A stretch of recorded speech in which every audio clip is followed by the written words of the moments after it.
के हों, चाहे वो वाटर बोर्ड के हों, चाहे वो केएमसी के हों, एसबीसीए के हों, तमाम सरकारी इदारों के मुलाजमीन की बेहतर से बेहतर तिब्बी सहूलियात की फराहमी को यकीनी बनाया जाए।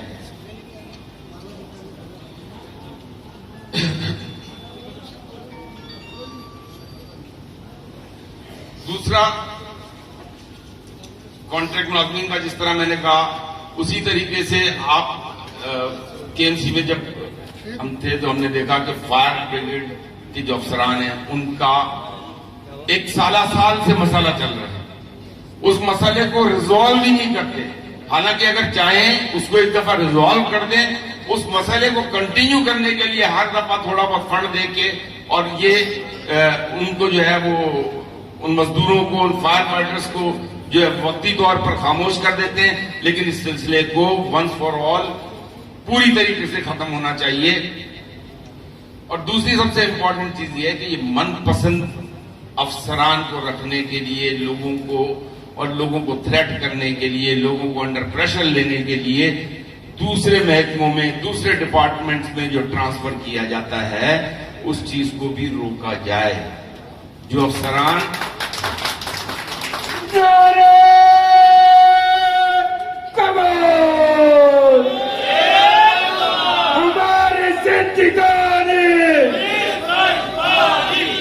जो अफसरान यहां ऊपर बैठे हुए हैं और दूसरी सरकारी, चाहे वो सिंध गवर्नमेंट की हो, फेडरल गवर्नमेंट की हो, आज उनको हम तंबीह करते हैं कि ये जो तास्सुबाना रवैया है इसको खत्म करो, इंसान बन जाओ।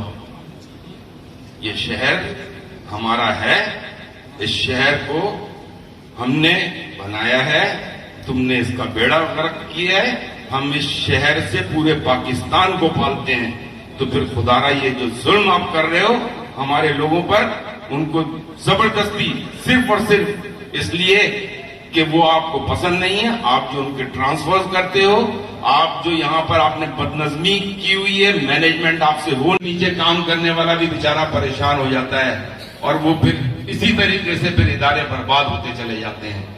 हम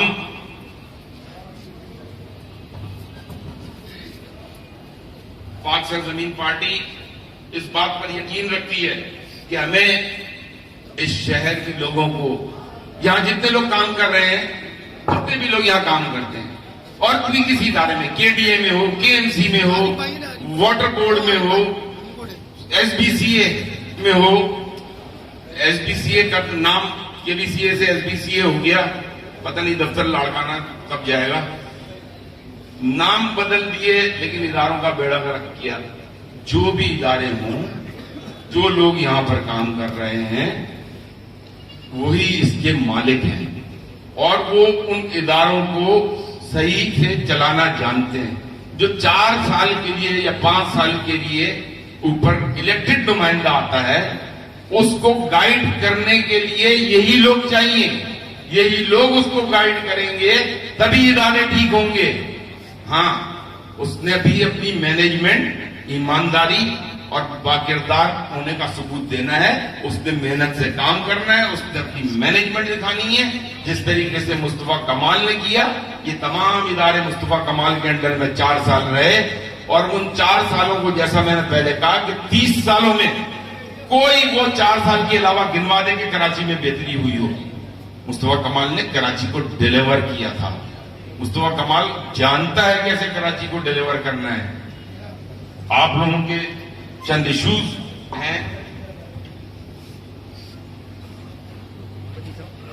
मैंने तनख्वाहों का जिक्र बिल्कुल कर दिया है कि बर वक्त अदायगी भी नहीं कर पाती हुकूमत। ये हुकूमत का फेलियर ही है। जाहिर सी बात है कि आप 140 अरब रुपए तो इस शहर से सिर्फ सेल्स टैक्स की मद में लेते हो। केडीए के टैक्सेस अलग हैं, वाटर बोर्ड के टैक्सेस अलग हैं, रही से ही कसर अब आप जो है वो के इलेक्ट्रिक और सुई सदन गैस कंपनी को कह रहे हो कि जाके ये कलेक्शन करो। तो फिर आपने जो हजारों मुलाजमीन रखे हुए हैं, तो आप उनसे काम लेना नहीं चाहते, न आप शायद उनसे काम लेना जानते हो। रिटायर्ड मुलाजमीन की पेंशन का मसला हो गया। अब मेडिकल है, medical is the responsibility of the state. आपकी हेल्थ जो है वो एक बेसिक रिस्पॉन्सिबिलिटी है सूबे की।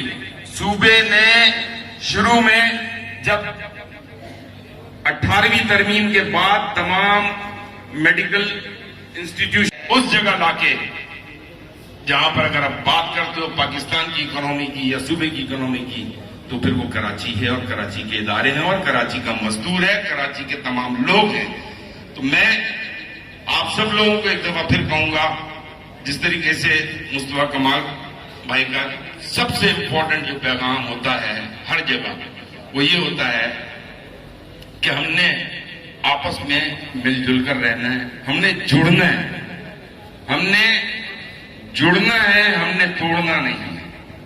हमें अपना हक खुद ही मिलेगा जब हम अपने तौर पर मजबूत होंगे। हमें आपस में सबको एक दूसरे के साथ प्यार मोहब्बत से रहना है। प्यार मोहब्बत और अमन के उस पैगाम ने कराची शहर से जो 20 से 22 लाशें रोजाना उठती थी, कम से कम वो सिलसिला बंद करने का क्रेडिट मुस्तफा कमाल भाई को जाता है। तो आज कराची में जो अमन है वो मुस्तफा कमाल की वजह से, और पहले भी मुस्तफा कमाल ने कराची को बनाया था और इंशाअल्लाह ताला आइंदा भी मुस्तफा कमाल ही शहर को और इस मुल्क को बनाएगा। बहुत बहुत शुक्रिया। पाकिस्तान जिंदाबाद, पीएसपी जिंदाबाद। जिंदाबाद जिंदाबाद।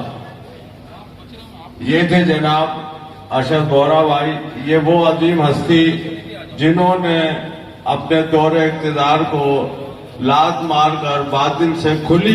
कहीं 160 रुपए किलो बिक रही है चीनी, कहीं 150 रुपए किलो बिक रही है, और कहीं मार्केट में है ही नहीं। अगर है तो वो चीनी गैर मियारी है। तो फिर उन गरीबों के लिए, उन मजदूरों के लिए, उस लेबर के लिए तो पुराना पाकिस्तान अच्छा था। फिर आपने क्यों झूठ बोला? तो मेरी बहनों, मेरे भाइयों, इन्होंने धोखा दिया आवाम को।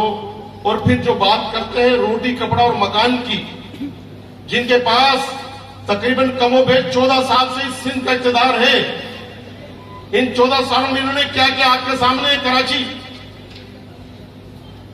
चलो कराची को तो छोड़े, इन्होंने अपने जो इलाके जहां से ये वोट लेते रहे, भुट्टो के नाम पे मुंतखब होते रहे, क्योंकि इनका खुद का तो कोई किरदार है नहीं, खुद का तो ऐसा अमल है नहीं कि लोग इन्हें वोट दें। पता नहीं सिर्फ की अवाम भी क्या है कि वो उसी भुट्टो के नाम पर, हालांकि भुट्टो को फांसी हुए हुए 40 साल 42 साल हो गए, लेकिन उसके बावजूद आज भी भुट्टो जिंदा है। उसी भुट्टो के नाम पर ये वोट लेकर आते हैं, और आकर उन्होंने उस भुट्टो के शहर को भी खंडर बना दिया है। लाड़काना को जो इंटरनेशनल शहर कहलाता था किसी वक्त में, उसको भी इन्होंने मोहनजोदड़ो बना दिया है। तो फिर कराची का क्या करेंगे ये? कराची में आप देखेंगे रोड किस तरह टूटे हुए हैं, पीने का पानी यहाँ पर मुयसर नहीं है, सीवरेज यहाँ पर उबल रहे हैं, ट्रांसपोर्ट का कोई निजाम नहीं है। बखुदा शर्म आती है, अल्लाह की कसम रोना आता है कि ये वो कराची है। इस कराची को हमने देखा कि इस कराची में किसी जमाने में ट्राम चला करती थी, इस कराची में किसी जमाने में लोकल ट्रेनें चला करती थी, केटीसी की दौड़ती हुई बसें नजर आती थी, यहाँ पर मीटर रिक्शों पे चला करते थे। ये वो कराची था, तेजी के साथ तरक्की कर रहा था।